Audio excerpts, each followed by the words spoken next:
এখানে আমরা যারা মসজিদে প্রবেশ করেছি, যারা মসজিদে এসেছি, আমরা সবাই মায়ের সন্তান। কথা আমি বেঠিক বলছি? মায়ের সন্তান নয়? মায়ের মাধ্যমে, বাবার মাধ্যমে তো আপনি দুনিয়াতে আসলেন। আমার এই জীবনে আমার মা, আমার বাবা তো ছোটবেলায় মারা গেছে।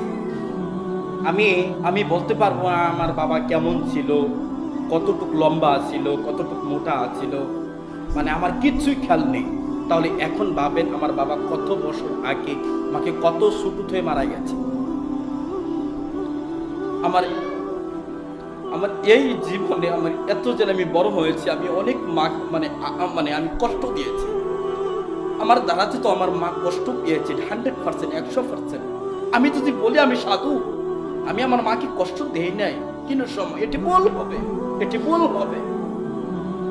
আমার এটা বিশ্বাস, আমি যে এত বড় হয়েছি, আমার মা কখনোই আমাকে মানে শাসনের জন্য আমার এটা মানে আমি এটা বলতে পারি, আমার মা কখনোই আমাকে হাতের মাধ্যমে, লাঠির মাধ্যমে আমার মা আমাকে আঘাত করে নাই।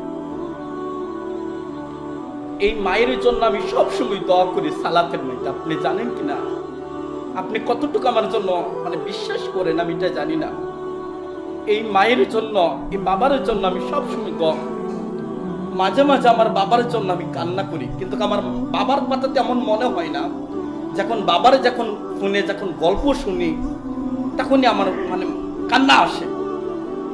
মানে বাবার জন্য এমনিতেই কান্না আসে, কিন্তু বাবার আদর আমি তেমন পাই।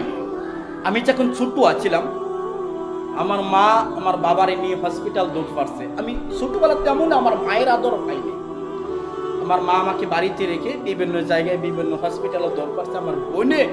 আমার বোনে আমাকে আদর করে বড় করেছে, আলহামদুলিল্লাহ।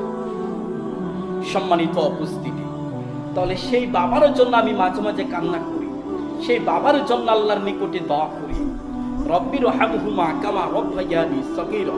সেই মায়ের জন্য আমি সালাতের মধ্যে বসে আমি সেই মায়ের জন্য আল্লাহর নিকটে দোয়া করি, রব্বির হামহুমা কামা রব্বায়ানি সগীরা। আল্লাহ বলছেন, হে পৃথিবীর সন্তানেরা, হে পৃথিবীর ছেলে মেয়েরা, আমি আল্লাহর নিকটে তোমার পিতা মাতার জন্য দোয়া করো।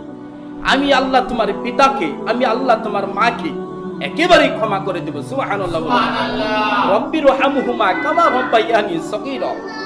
এই কথা আমাদেরকে স্বয়ং আল্লাহ রাব্বুল আলামিন শিক্ষা দিয়েছে। এই দোয়া কে শিক্ষা দিয়েছে? আল্লাহ শিক্ষা দিয়েছে। এই দোয়াটা আল্লাহ রাব্বুল আলামিন নাজিল করে আমাদেরকে ডেকে বলছেন, মানে সারা পৃথিবীর মানুষকে ডেকে বলছেন। এবং কি এরকম ভাবে ডেকে বলে না, এই মুসলমান শোনো, যারা ঈমান আনছো, ইয়া আইয়ুহাল্লাযীনা আমানু রব্বির হামহুমা কামা রব্বায়ানি সগীরা। আল্লাহ এইভাবে বলে না, আল্লাহ বলছেন রব্বির হামহুমা কামা রব্বায়ানি সগীরা। সূরা লুকমানের ভিতরে এই আয়াতটা রয়েছে। তখন আল্লাহ রাব্বুল আলামিন যেটা এই দোয়া যখন নাজিল করেছে, সারা বিশ্বের মানুষকে ডেকে বলছে, হিন্দু, ইহুদি, নাস্তিক, কাফের না, মানে সবাইকে আল্লাহ রাব্বুল আলামিন ডেকে বলছেন, তোমাদের পিতা মাতার জন্য আমি আল্লাহর নিকটে দোয়া করো। সম্মানিত উপস্থিতি, আমরা সব সময় আমাদের ছেলে মেয়ের সাথে ভালো আচরণ করব,